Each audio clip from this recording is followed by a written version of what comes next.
Hello again. My name is Pam, and it's time for the reading of the Canton Repository for Wednesday, July 22nd, 2020. Let's begin with the area death notices. Eleanor K. Anderson, age 63, of North Canton, passed away on Sunday. A private family gathering will be held. Arrangements entrusted to the Mark R. Vrabel Funeral Home in North Canton. Timothy A.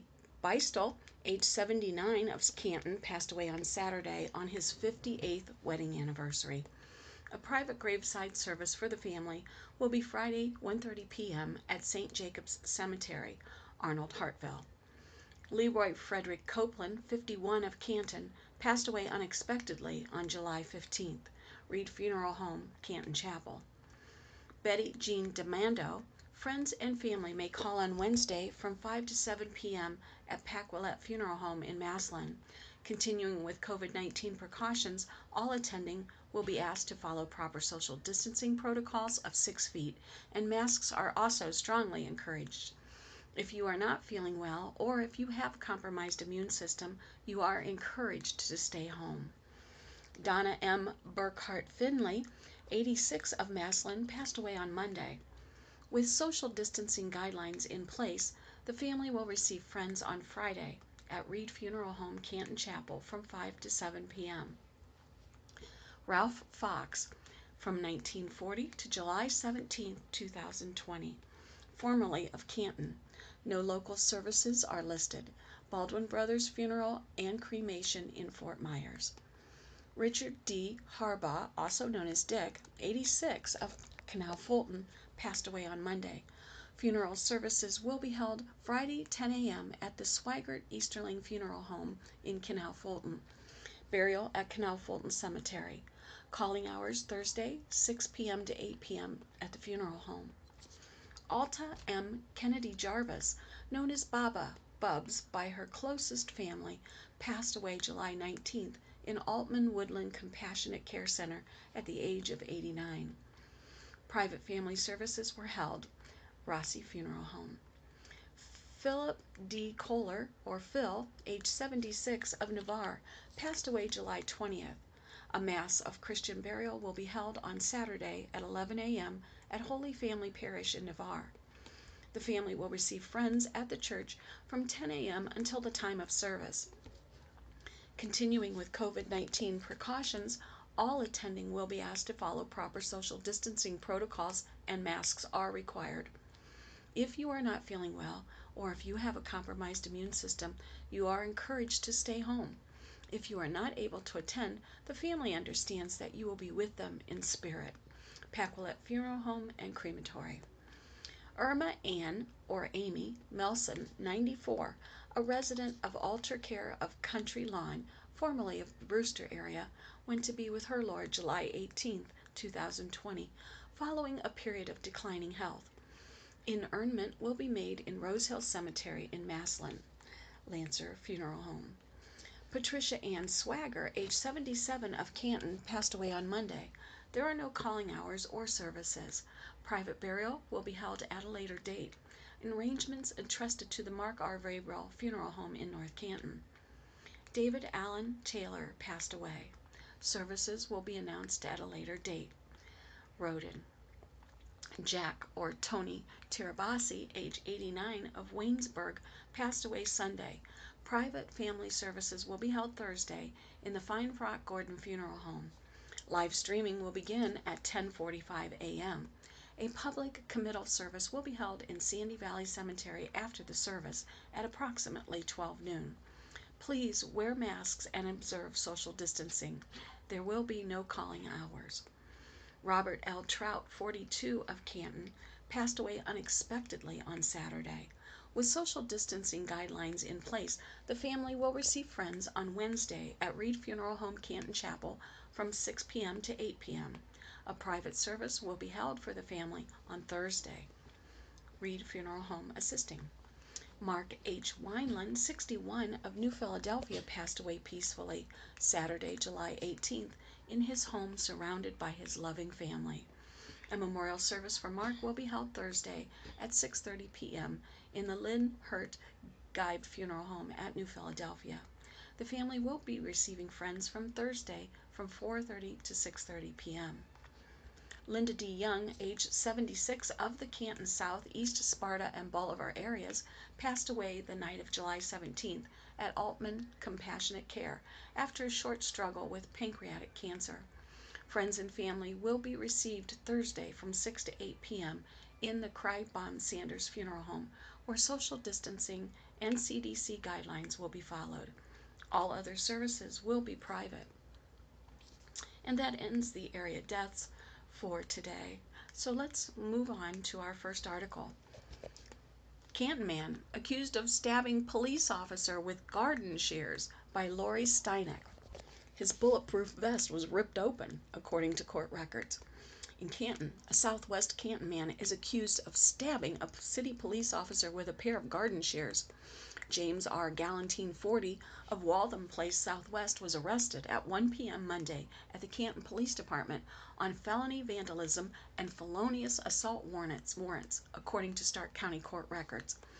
The incident occurred July 15th when Galantine tried to stab patrolman Michael Herrera with garden shears in an effort to cause serious injury or dismemberment, according to court records. He is accused of intentionally ripping the officer's bulletproof vest, rendering it unusable. The records do not state whether the officer was seriously injured or received medical treatment. Further details were not available, and a police spokesman could not immediately be reached for comment. Galantine remains behind bars Tuesday, held in lieu of a $50,000 bond pending a Canton Municipal Court hearing. Let's move on. This next article is titled, Lake Board Members' Anti-Mask Tweets Spark Outrage and Draws Crowd by Robert Wang. More than 150 people attended the Lake Local School Board meeting Monday following a school board member's post that disputes the science that says masks can help reduce the spreading of the coronavirus. In Lake Township, outrage over a Lake Local School Board member's anti-mask comments on social media drew more than 150 residents, many of them wearing masks, to Monday's board meeting. The Lake Local Board of Education is expected to decide soon whether to require students to wear masks in schools with classes set to resume in August.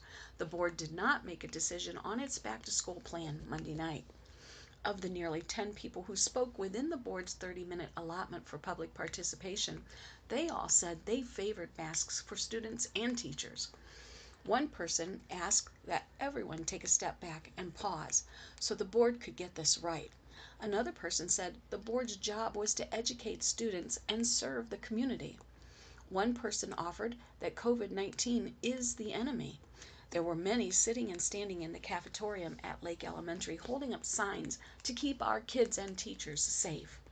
Several speakers asked the board members not to express their personal, political, or science viewpoints and to put those opinions to the side.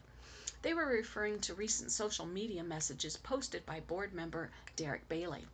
The messages, mostly on Twitter under the handle @DerekBailey4, oppose masks and dispute the science that says face coverings help reduce the risk of spreading the coronavirus, which causes the disease COVID-19.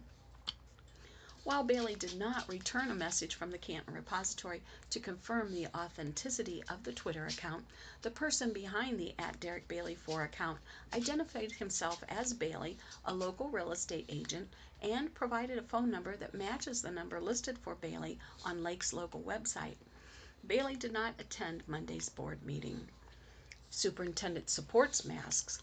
Lake Local Superintendent Kevin Tobin told the repository before Monday's meeting that he will recommend the board follow health officials' guidelines, which strongly recommend that students grade 3 and above wear masks in school when they cannot be more than 6 feet apart.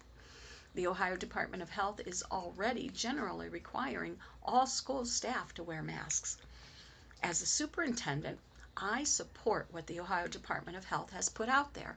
The CDC, Center for Disease Control and Prevention, the regulations and guidelines. And those guidelines are, if you can't socially distance more than 6 feet, that you should definitely have masks on that will contain the spread of COVID-19. Tobin said school staff and the board are working on a plan to reopen the schools as scheduled on August 18. He said a policy on wearing of masks are part of those conversations, but he said he couldn't say yet when the plan would be released. On the school's district website, Tobin has posted a message that states no plan would be approved prior to July 22nd. The message states the plan would offer parents a choice between sending their children to get in-person learning at school or a learn-at-home option through online instruction. Most of the Stark County public school districts that have released their back-to-school plans are requiring students to at least wear a face covering while on the school bus and are requiring older students to wear them while not sitting at their seats in the classroom. Against masks. On Twitter, Bailey has been posting messages about his opposition towards requiring the wearing of masks for at least a month, but it was his comment last week that began to catch the eye of people who described themselves as Lake parents, educators, and alumni. Bailey posted on Twitter on July 12th a message that states, "The quicker we get it and build up herd immunity, the better and faster we can get behind this." It appears Bailey, who has been a board member since 2010, also has retweeted posts calling for the return to full in-person classes in the fall. On Thursday, he posted a link to a video entitled, "Why Face Masks Don't Work According to Science," directed at the Twitter account of Governor Mike DeWine with the hashtag #RealScience. In response to a tweet by DeWine calling for people to wear masks, Bailey posted, "Very evident you didn't say they work to stop the spread, but they don't work. Wrong mask could actually cause harm." In another comment, Bailey posted, "A lot of students don't believe in the mask theory. I'll advocate for them and the Constitution." Another view from the board. Bailey's fellow board member, Deborah Kane, said she had not read Bailey's tweets as of Sunday night, but at a board meeting last week, she said Bailey had expressed that compelling him to wear a mask would be an infringement on his freedom. Kane said she believes that people should generally wear masks because it prevents infection. But unless the state mandates that students wear masks, the school district could not effectively enforce such a requirement. "I'm not opposed to the situation of students wearing a mask, but if their parents object, I don't think there's anything we can do about it right now," said Kane, a retired teacher. "I do think enforcing this is a very difficult situation. Again, you're taking the time away from classrooms. You're having administrators deal with this. You're having teachers deal with this. I look at it as a pretty much no-win situation."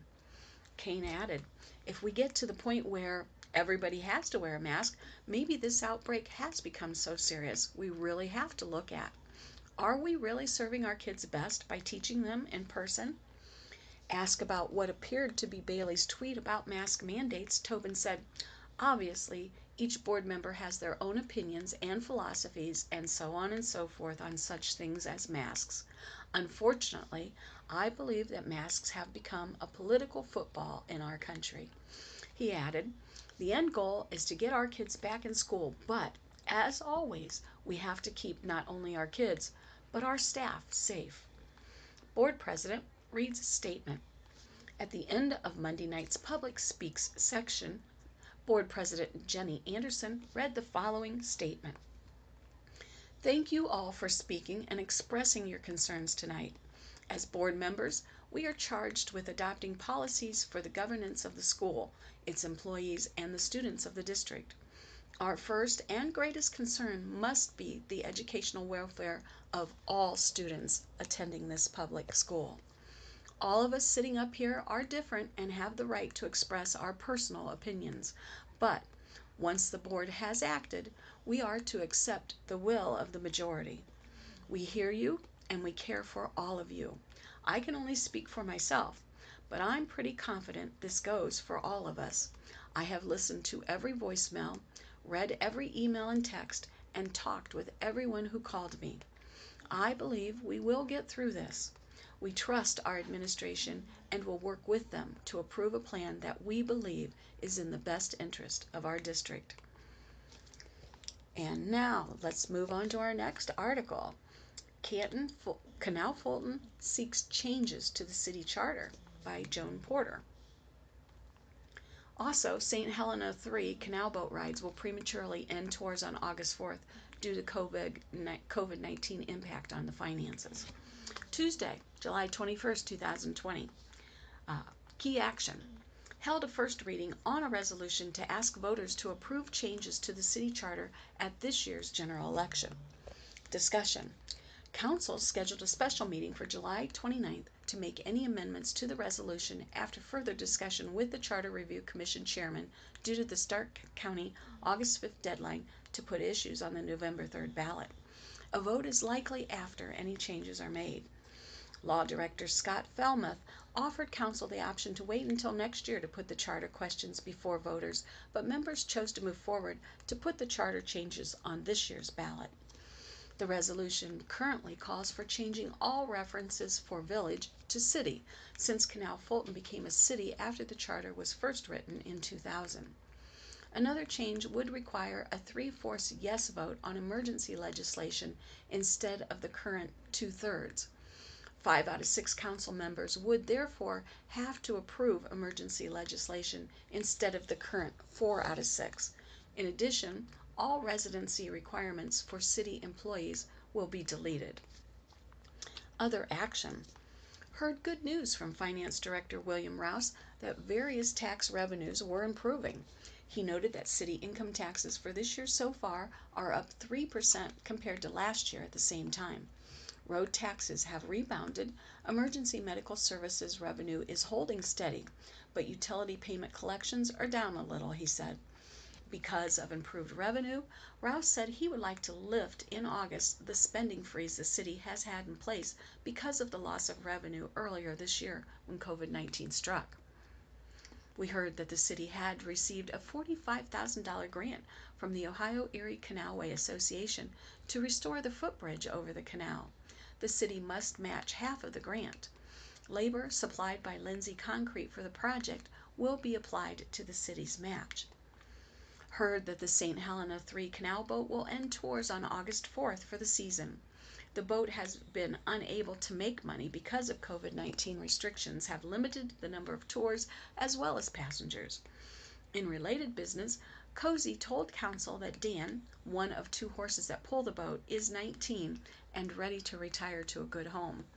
In order to save boarding fees, plans are to sell Izzy, the other horse, this fall and replace both in the spring when canal boat operations will be up and running. The boat will be placed in dry dock for maintenance work. Heard that the St. Helena 2 canal boat will be restored next year. Scheduled a meeting of both the Personnel and Rules Committee for 6 p.m. August 4th at the Eugene M. Felmuth Safety Center to discuss the city manager's job description and amendments to council rules. Council will soon replace current city manager Mark Cozy, who plans to retire soon. Heard that the family-friendly Congressman Ralph Regula Memorial Ride will be held from 8 a.m. to 1:30 p.m. August 8th along the towpath in Summit and Stark counties. The ride will start at the Canal Fulton Canalway Center. For more information, visit www.ohioeriecanal.org/regular-ride.html. Heard that no new reservations for city parks will be taken this year because of the coronavirus. Next up, will the Lawrence Township trustees at 6 p.m. July 29th at the Eugene M. Felmuth Safety Center to discuss converting the West Side Fire Station to living quarters so fire and emergency calls may be answered from that station. Following the meeting, Council will hold a special meeting to hold a second reading and vote on a resolution to send charter amendments to the November 3rd ballot. Well, this next article is titled, Canton-Massillon Mayors Talk Current Events with State Representative West by Kelly Beyer. Canton Mayor Thomas Bernabe and Massillon Mayor Kathy Cazzaro Perry discussed various challenges faced by cities in a virtual meeting Monday with State Representative Thomas West. It was part of the Ohio Promise virtual town hall tour started by House Democrats in 2019. Events moved online this year because of the COVID-19 pandemic, one of the primary topics. West Democratic Canton a Democrat for Canton, who broadcast the meeting on Facebook Live, said the Ohio Promise is a legislative agenda to advance principles of financial and family security. One of the guideline principles is that elected officials on both the local and state level work for their constituents. We all work for you, West said. During the 90-minute town hall, which about 30 people watched live, West posed questions and viewer comments to the mayors. Both summarized their city's response to COVID-19 and plans for coronavirus aid, relief, and Economic Security Act funding. Bernabe said Canton has received about $3.75 million in CARES Act money. Some is expected to support health workers and first responders. We are in the process of planning the spending of that, he said. Massillon received $577,000 in CARES Act funding and spent some of the money on personal protective equipment and dividers for staff who interact with the public, Catanzaro Perry said. Both cities have established small business grant programs using federal community development block grant money awarded through the CARES Act. While federal assistance has been extraordinary, Bernabe said so have the losses. He said massive revenue shortfalls are expected this year and potentially the next year or two because of the pandemic's economic effect. Catanzaro Perry said Massillon also is bracing for financial hardship. Our income tax dollars are down as well, she said. In addition to COVID-19, the cities have continued with economic development projects and maintained regular city services with added safety measures. The mayors also discussed recent calls for police reform and heightened racial tensions locally and nationwide. Bernabe said he has met and plans to continue meeting with community groups and individuals about such matters. He said Canton's officers are professional and well trained, but there's always room for improvement. We truly care as much as the people who are urging newer policies and so forth, he said. Catanzaro Perry said the city allowed peaceful protesters to voice their frustrations and also had a talk with senior members of the police department. She also recognized that officers handle a range of calls, including those involving drugs and mental health issues, on a regular basis. We're asking our police officers to do a lot today, she said. Well, this next article is titled School. Businesses Urging Thermal Imaging to Detect People with COVID-19 by Ed Pritchard.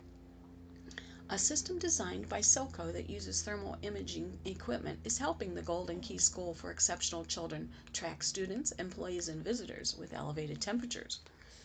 In Canton, thermal imaging equipment is being used at businesses and facilities around the state to help detect people with COVID-19 symptoms.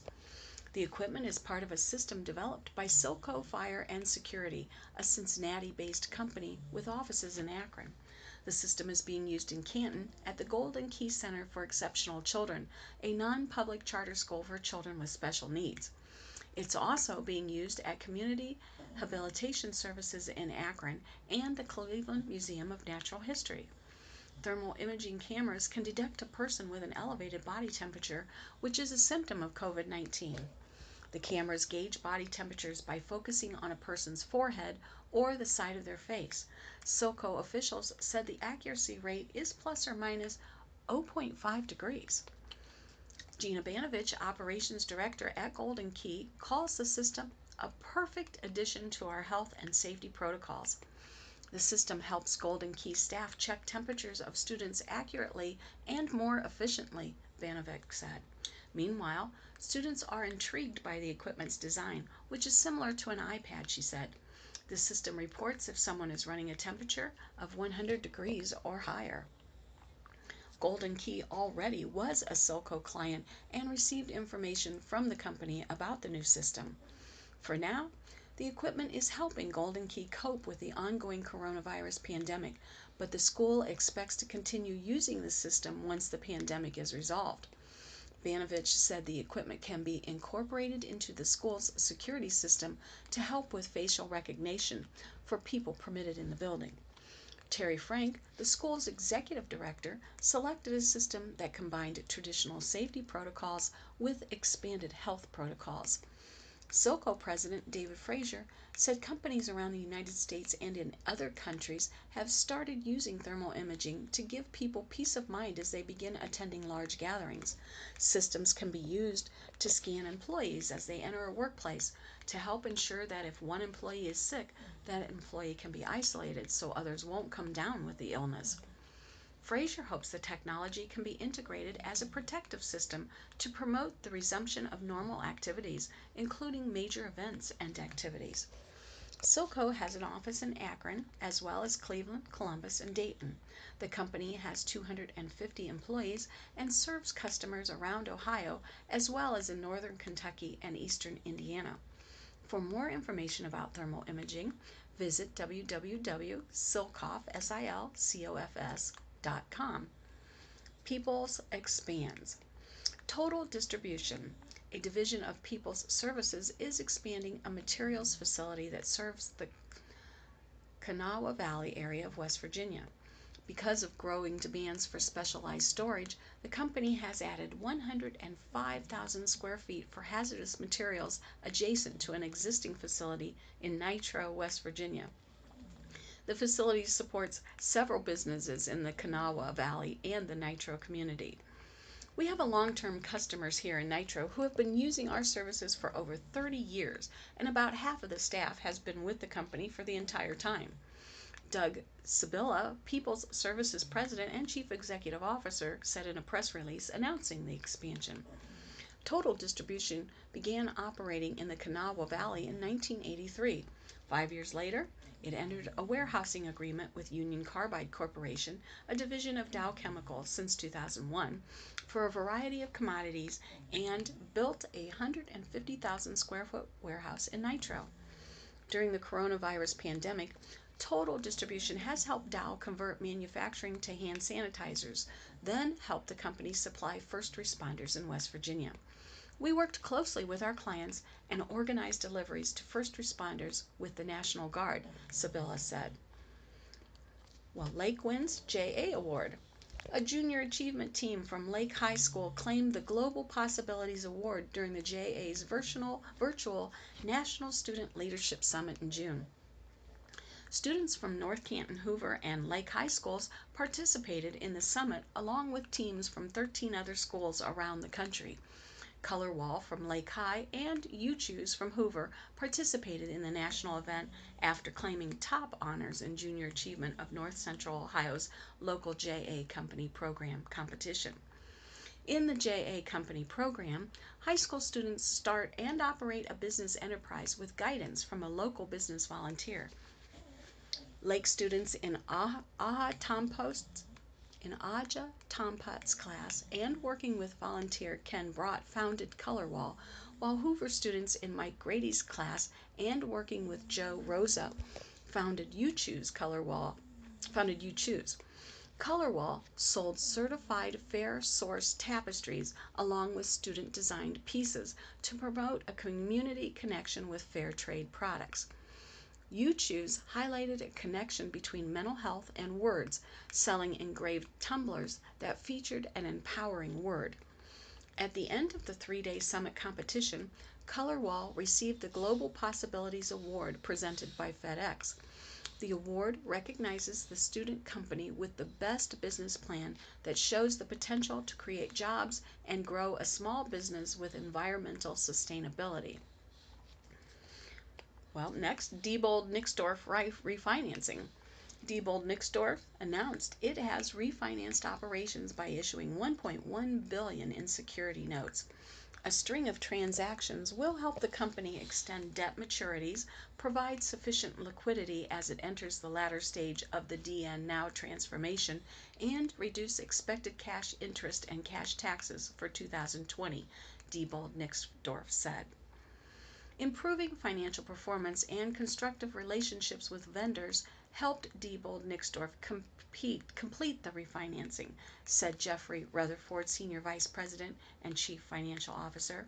The company has no significant credit loan maturities until 2023. Well, let's go around town. Artisan Stark recently received a wonderful surprise courtesy of Students in Alliance. On July 1st, 23 jars containing pennies, dimes, quarters, and dollars arrived at the Artisan Stark offices. Students from Parkway and Rock Hill Elementary Schools and Alliance Intermediate Schools collected the change to help with the 2020 annual arts campaign. The Alliance students were part of the SMARTS programs, which uses art to supercharge learning. It currently is operating in every one of the 17 public school systems in Stark County and all the Catholic middle and elementary schools. In Alliance this year, third grade students at Rock Hill Elementary were the primary participants. Although the annual campaign ended Wednesday, donations can still be made at www.artsinstark.com/donate or by calling 330-453-1075. Well, friends, that concludes the reading of the Canton Repository for July 22nd. This is Pam saying, stay safe until we are together again. Be blessed. Make it a great day.